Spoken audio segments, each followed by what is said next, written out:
Bom dia a todos, bom dia a todas. Sejam muito bem-vindos e bem-vindas a mais um ICL Mercado Investimentos. Hoje um dia de agenda brasileira cheia, porque saiu o relatório Focus atrasado, né? Não temos aí a divulgação na segunda, mas tivemos na terça. A gente teve índice da confiança da indústria também sendo divulgada hoje aí pela FGV. E a gente tem também o IPCA 15, prévia da inflação, então vamos saber o que está mexendo aí com o nosso bolso. Mas antes de tudo isso, André, bom dia para você, como você está? Bom dia, Débora, bom dia a todos os nossos telespectadores. Hoje saiu a inflação, a prévia da inflação IPCA 15 de fevereiro, abaixo do esperado, mas com alguns pontos que a gente precisa prestar atenção. Saiu finalmente o que o mercado está esperando aí para esse ano de 2024, então o mercado divulgou aí seus dados no relatório Focus. Tem muito assunto para a gente conversar hoje, mas já que a agenda está tão cheia hoje, não vamos nem perder tempo, já vamos direto para a agenda mesmo aí do dia, né? Vamos mostrar para o nosso telespectador o que eles podem esperar aí durante esse dia. Se ontem a agenda estava mais esvaziada, hoje pelo menos aqui no Brasil ela está cheia. A gente tem uma série de indicadores que vão ser divulgados hoje aqui no Brasil e a gente tem também outros pontos importantes no mundo. Então saiu de manhãzinha lá na Alemanha o índice de confiança do consumidor de março. As bolsas por lá não estão reagindo muito bem hoje, elas estão em queda durante a manhã. Então isso mostra aí uma diminuição, né, um desalinhamento, eu diria, aí do índice de confiança do consumidor na Alemanha. Em seguida, às 8 horas da manhã, a gente tem a sondagem da indústria, que a gente vai passar aqui, né, o índice de confiança da indústria divulgado pela FGV agora de manhãzinha. Relatório Focus saiu em seguida, então, como falei, a mudança, né, foi da segunda para terça nessa semana. Na semana passada foi divulgado na quinta, então a gente está com um pouco de instabilidade aí na agenda do Focus, mas hoje ele foi divulgado e a gente também vai mostrar as principais mudanças aí nas perspectivas do mercado para vocês. Saiu o IPCA 15. Já adianto que ficou abaixo do esperado e está causando um barulho aí no mercado, principalmente aqui nas nossas ações ligadas ao setor doméstico. Temos os resultados setoriais aí de fevereiro divulgados pela CNI às 10 horas da manhã. E a gente tem alguns dados importantes aí saindo nos Estados Unidos, né? Encomendas de bens duráveis, é algo que deve ficar no radar. Mas principalmente aí os dois outros tópicos que vão sair agora às 11h, meio-dia. Então a gente tem aí o índice de confiança ao consumidor, que é um índice aí bastante aguardado para hoje, deve ficar na centralidade, mas mais que isso, a gente tem aí participação de um dirigente do Fed, né? Então a gente tem a participação dele em uma conferência hoje, e isso deve ficar na centralidade no exterior, porque pode ter alguma sinalização aí em relação à política monetária em uma semana que a gente tem aquele índice de gastos com consumo pessoal sendo divulgados, e esse índice ele acaba tendo aí um peso grande na decisão do Fed, ele é bastante querido pelo Banco Central dos Estados Unidos, é uma métrica bastante olhada, então a gente deve ter aí uma centralidade aí nesse pronunciamento, nessa participação em evento aí do Michael Barr. Ótimo, Débora. Então já vamos agora começar o nosso giro pelo mundo, sabendo como que estão as bolsas. A gente tem os mercados mundiais hoje no positivo, segundo está colocado em nossa matéria. E leiam a nossa matéria, né, o que a gente sempre recomenda toda manhã, para vocês ficarem preparados para enfrentar o dia e já saber tudo o que pode acontecer hoje, né? Mas, Débora, vamos começar então falando da Ásia, né? O que aconteceu com a Ásia essa manhã? Como que estão os mercados asiáticos? Majoritariamente positivos, tá? Então hoje foi um dia bastante positivo para a Ásia no geral, mas a gente teve o Xangai Composto em destaque, ele se descolou bem do movimento asiático. Então, por mais que as bolsas tenham subido lá na Ásia, elas subiram de forma moderada ou leve.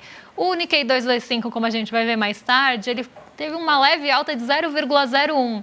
Isso porque por lá a gente teve um movimento de juros que a gente não via ali há bastante tempo. Então, os rendimentos dos títulos do governo japonês, vamos pensar assim, para o vencimento de 2 anos, teve uma alta ali bastante inesperada, né, que a gente não via há muitos anos, né, mais de 10 anos.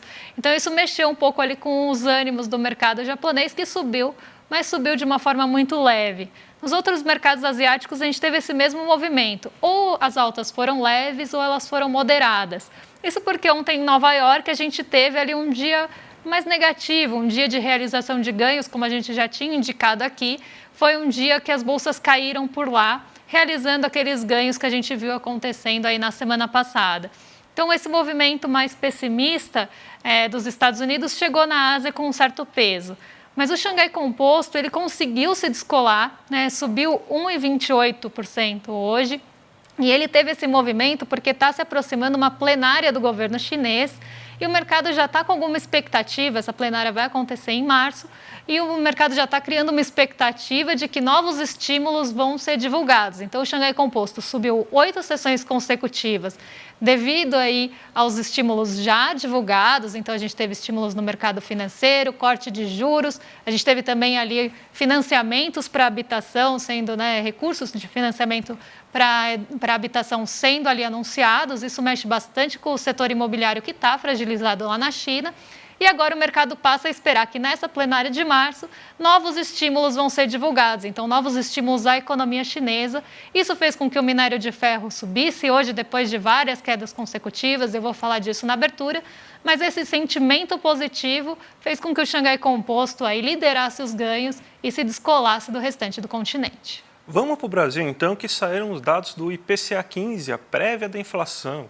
Muito importante para a gente ver, né, como que aconteceu. Era esperado uma alta até mais considerável, a alta não foi baixa, né, a alta foi de 0,78% no mês de fevereiro, mas era esperado uma alta maior por 2 motivos. Primeiro que dessa vez a gente não teve os combustíveis atacando, né, afetando menos a inflação, né, ou seja, eles não foram fatores de desinflação nesse momento. Então, eles ajudaram, não muito, mas ajudaram, inclusive, a alta que a gente observa no mês.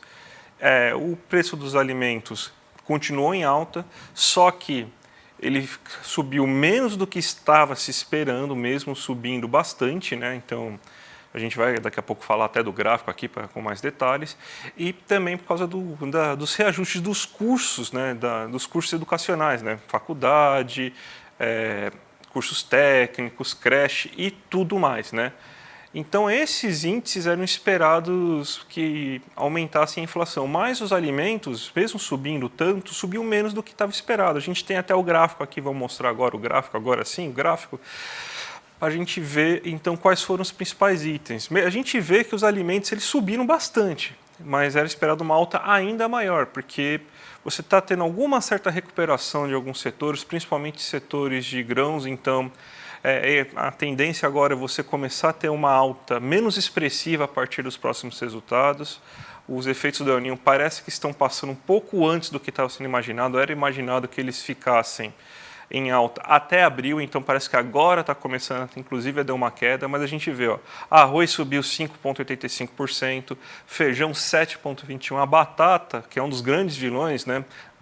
Daqui a pouco dá para começar a usar, dá para a gente fazer um grande colar de batatas com cenouras, né? Então, basicamente uma carne assada, né? Dá para a gente fazer esse colar com 22% da batata e 36% aí da cenoura subindo, né? Você tem que frutas subiram, leite subiu, a gente teve queda da carne aí de 0,65%, o gasolina e etanol subiu, mas os destaques também ficam para a questão dos cursos regulatórios, dos cursos regulares e cursos técnicos, ou seja, ensino médio, ensino fundamental, creche, subiu 6,3%, ou seja, teve o reajuste foi acima da inflação, lembrando que a inflação foi de 4,75% no ano passado, um pouquinho menos, 4,21%, né, foi mais ou menos a inflação naquele momento, mas o reajuste desses cursos foram de 6,13% na média.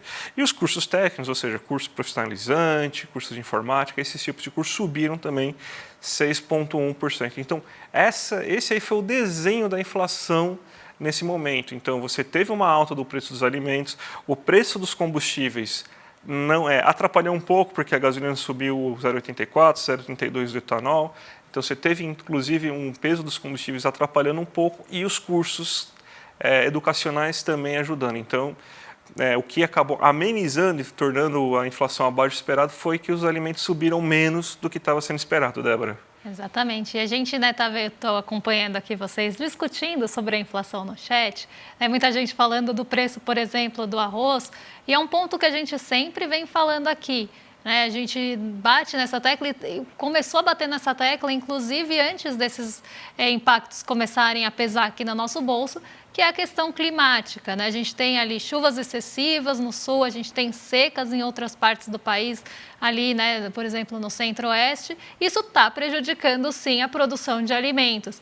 E aí, se a gente pensa, por exemplo, né, na produção dos cinturões, que a gente sempre fala aqui, cinturões urbanos, eles também estão sendo prejudicados ali, penalizados. O que aconteceu nesse mês é que, sim, a gente teve uma alta, mas uma alta menor do que a esperada. E o grande vilão aí, os dois, né, vilões, né, até que o mercado esperava uma aceleração maior, foram os cursos na educação e ali a recomposição do ICMS, que acabou pegando um pouco ali nos combustíveis, mas numa magnitude menor. E por isso a inflação até acabou surpreendendo positivamente. Mas ainda assim, ela veio alta e a questão dos alimentos precisa ser considerada, né, André? Exatamente. Vamos ver agora o outro gráfico que eu montei, que é o gráfico que mostra aí por setor, né, por grupo, né? Aquilo que você gasta na feira, no mercado que não é a Faria Lima, é o supermercado, no açougue, os boletos. A gente vê aí que as altas desse mês foram concentradas principalmente na feira.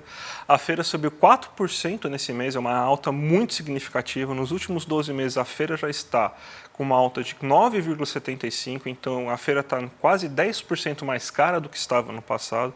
Esse é um ponto preocupante. E a questão da feira, né, é algo que você não tem como usar, por exemplo, estoques regulatórios, porque são bens assim que dependem das condições climáticas. Então, enquanto você não tiver uma condição climática melhor, não é algo que a gente possa, que pelo menos com o mecanismo atual de controle inflacionário, a gente tenha como controlar de uma maneira melhor.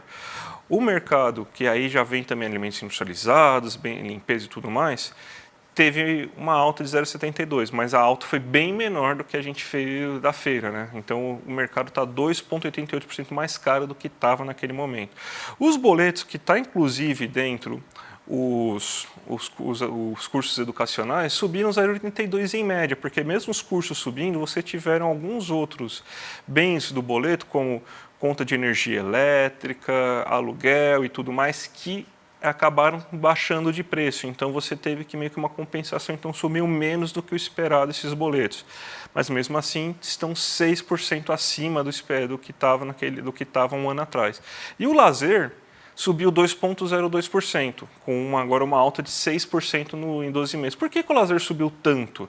Você teve reajuste de salário mínimo, e o setor de lazer é muito sensível ao salário mínimo, porque a maior parte dos seus trabalhadores, que estão no ramo do lazer, são trabalhadores que ganham o salário mínimo. É um salário, uma remuneração muito baixa que essas pessoas ganham. Então, é muito sensível ao aumento de salário. Então, esse aumento foi reflexo do aumento da renda dos trabalhadores daquele setor. Aí, só para finalizar, a carne teve uma queda de 0,30, né? A carne estava subindo nos últimos 2, 3 meses, mas ela teve uma queda agora e ela está com o acumulado negativo, ou seja, está quase 6,5% mais baixo do que estava no ano passado, Débora.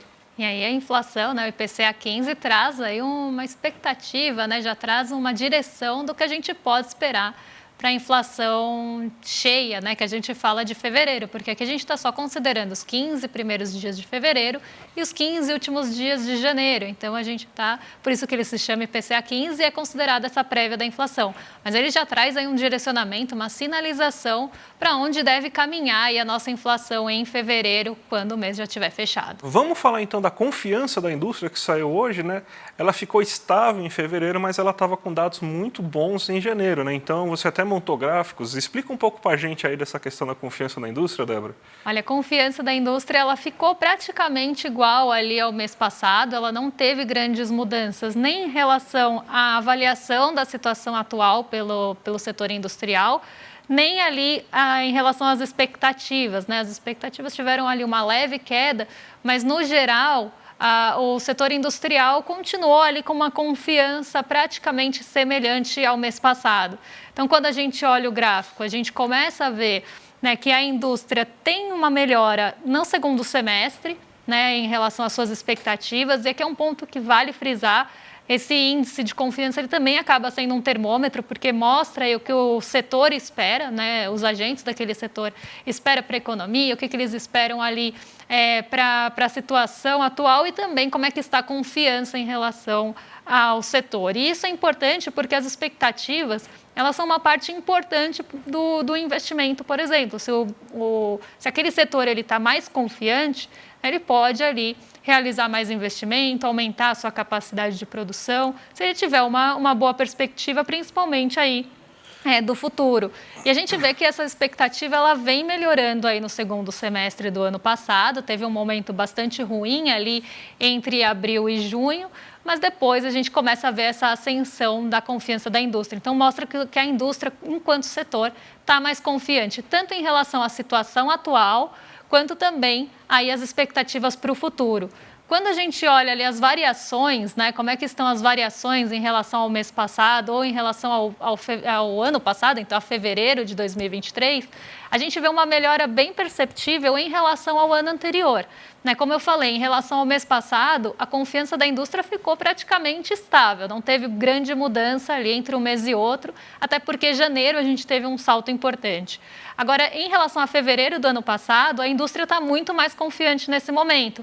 Então, quando a gente vê a comparação aí do índice de confiança composto, vamos pensar assim, pelos outros dois, né? Então, como é que está a confiança da indústria? Ela está 4,7 pontos percentuais acima do que estava em fevereiro de 2023.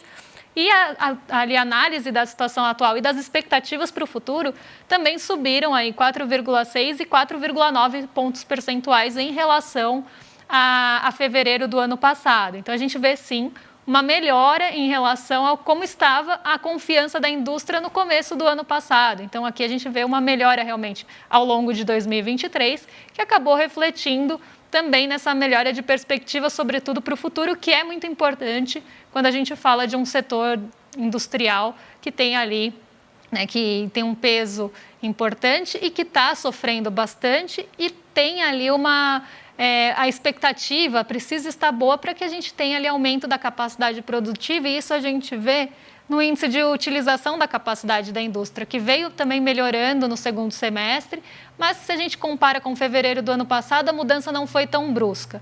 Né? A gente vê aí 80,8%, no mês passado estávamos em 81% da utilização da capacidade. Isso também é importante, porque se a gente tem uma capacidade ali não utilizada, uma capacidade ociosa, quer dizer que não esteja ali com uma confiança tão grande para o futuro. Agora, se essa utilização começa a aumentar junto às expectativas para o futuro, a gente pode ter aí uma aceleração no setor industrial. E aí, junto ao PMI, né, que é o índice de gerente de compras, esses dois índices são termômetros importantes para a gente entender como é que está não só a atividade do setor, mas as perspectivas para o futuro. Essa questão da capacidade ociosa é bem importante, porque quando rompe a barreira dos 85% é quando começa a ocorrer o nível de investimento. Né? Então, a gente ainda está longe dessa barreira dos 85%. Então, a gente ainda não está no ponto de gerar novos investimentos, a gente está no ponto de aumentar a produção. Né? Então, o ideal é que a gente chegue daqui a algum tempo, rompa essa barreira dos 85% para poder começar a aumentar o nível de investimentos. Aí, obviamente, a utilização da capacidade vai reduzir, né? Mas pontos para a gente ficar atento aí. Vamos falar, então, agora do relatório Focus, que finalmente saiu, né? E o mercado está confiante, o mercado também, parece que não é só a indústria que está confiante, o mercado também melhorou sua confiança. Vamos colocar aqui os dados para vocês já verem do que aconteceu. O PIB, a perspectiva do PIB subiu que nem um foguete já esse ano, né? Se você pensar que começou com 1,5, foi para 1,6 e em 15 dias ele subiu 0,15 pontos percentuais, é um aumento muito grande. Existe inclusive já algumas perspectivas dentro de alguns bancos grandes aí de que o cálculo deles está em 2,2% para o final do ano. Então parece que o mercado se animou, os agentes estão mais animados esse ano, estão refazendo suas projeções e estão acreditando que vai ser um ano de desaceleração, mas uma desaceleração bem menor do que estava sendo esperada. Né? Então, isso aí é bem importante. E, ao mesmo tempo, também está caindo a projeção da inflação. Claro, obviamente, o relatório Focus não captou esse IPCA 15 de hoje, então ele já estava imaginando uma inflação de 3,8% com esse IPCA 15, né, que é uma termômetro, uma prévia da inflação, mais alto do que ele estava imaginando. Então, provavelmente, no próximo relatório Focus vai ter uma queda ainda maior desse índice de inflação. Ainda o câmbio continua o mesmo, 4,93, e a Selic continua a mesma. Então, a gente pode ver que o mercado se animou, o mercado está está mais otimista em relação à economia brasileira para o ano de 2024, né? E parece que isso daí veio que virou uma tendência, né, Débora? Porque agora o que acontece é, eles começam muito pessimistas, vão passando o ano e vão melhorando suas projeções, né? Eles vão, tem ali uma projeção bem contida no comecinho do ano e conforme os índices vão saindo, vão revisando, né? E aí talvez seja até uma questão de não querer ali colocar todas as expectativas logo no começo do ano, mas o mercado errou bastante no ano passado aí por meio do Focus, porque ele teve que revisar muito e as projeções iniciais estavam bem longe ali do que a gente teve no final do ano. Mas aqui um ponto até interessante que eu vejo é que a gente tem uma queda do IPCA previsto semana após semana praticamente, mas a Selic continua ali em 9, né? Isso porque o Banco Central está teimando e não dá nenhuma sinalização de aceleração de corte de juros. Então isso aí, apesar da queda do IPCA, a gente não vê isso refletido nas expectativas para a Selic. Vai demorar bastante para mudar. Vamos lá, Débora, 4 minutinhos para você fazer a abertura de mercado. Tem coisa diferente hoje. Vamos falar do Ibovespa, então, antes de tudo, né? Vou colocar o Ibovespa aqui na tela porque ele está com uma alta bem acelerada, né? Ele está subindo 1,16 agora e eu achei importante começar por ele até para a gente ver quem que está puxando essa alta tão forte do Ibovespa. A gente tem 2 principais pontos aí que devem pesar no dia de hoje. Então, o primeiro deles é o minério de ferro, que eu já dei uma pincelada ali no começo do programa, porque a gente tem essa expectativa aí em relação à China, expectativa em relação a novos estímulos. O minério de ferro também sofreu muito nas últimas sessões, então hoje ele mostrou uma recuperação mais robusta, ele teve uma alta mais intensa e ele está com isso puxando para cima o setor de mineração e siderurgia, que sofreu ontem também, e puxando a Vale para cima. E a Vale ela tem um peso individual do nosso índice bastante grande, ela é o maior peso individual do índice. Então, a gente tendo esse impulso vindo da Vale, já é um ponto que vai puxar nosso Ibovespa para cima. Mas a Vale sozinha não ia conseguir fazer isso. Então, eu trouxe aí as maiores altas e as maiores quedas para a gente entender de onde está vindo esse impulso adicional. E ele está vindo do setor de consumo. Eu vou até colocar aqui a análise setorial para vocês. O setor de consumo está subindo 2,46% hoje, é o ICO, né, o índice de consumo. Aqui a gente tem as principais ações que compõem o índice.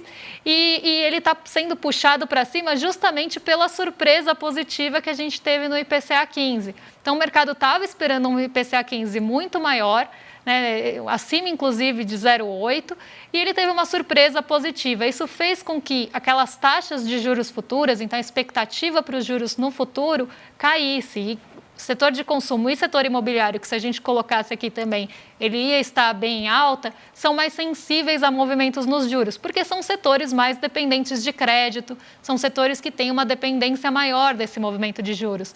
Então, se a gente começa a ter uma expectativa mais branda nos juros aqui no Brasil, esses setores reagem positivamente, porque se espera que o crédito possa acelerar, espera que essas ações tenham aí esse benefício aí em relação à queda de juros. Então, essas ações respondem mais rapidamente.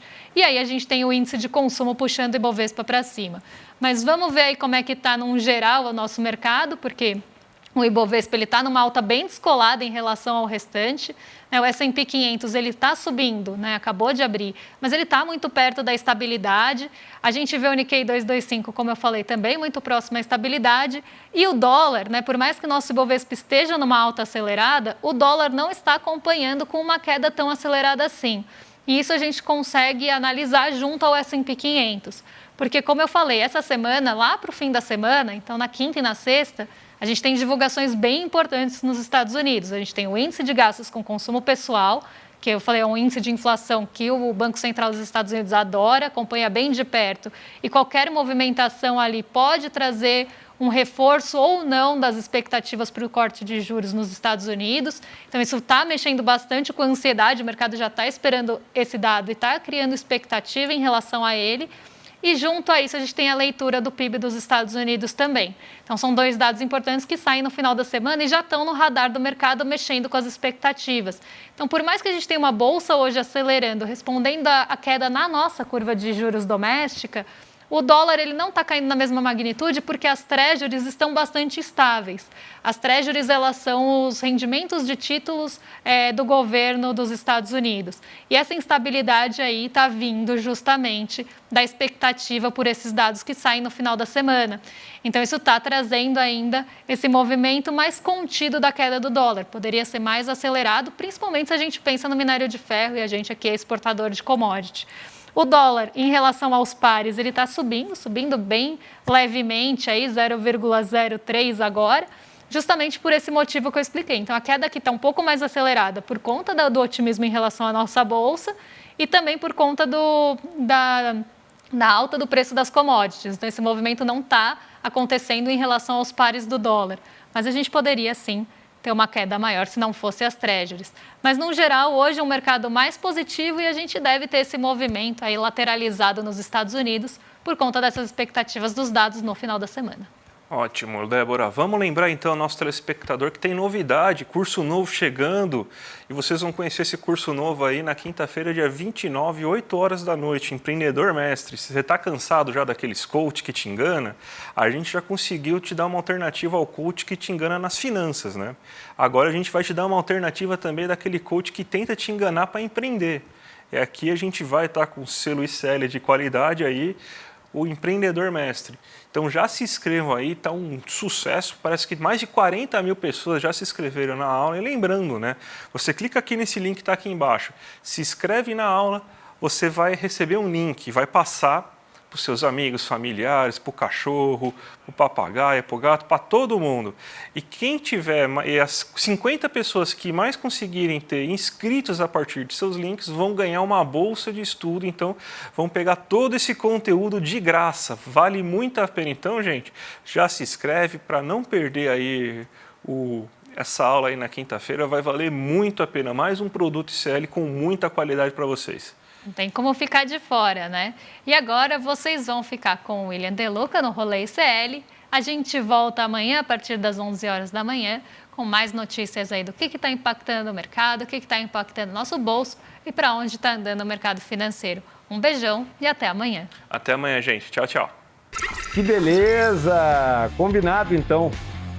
A turma vai, adorar a notícia. Obrigado, hein? Vamos com tudo. Abraço. Notícia boa, galera! Faz tempo que você não ouve alguém falar em telefone fixo, né? Mas eu uso ainda.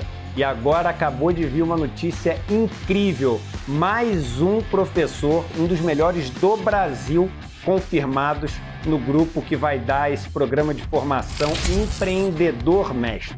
O maior, mais completo, mais científico e mais prático programa de empreendedorismo e negócio já feitos no Brasil.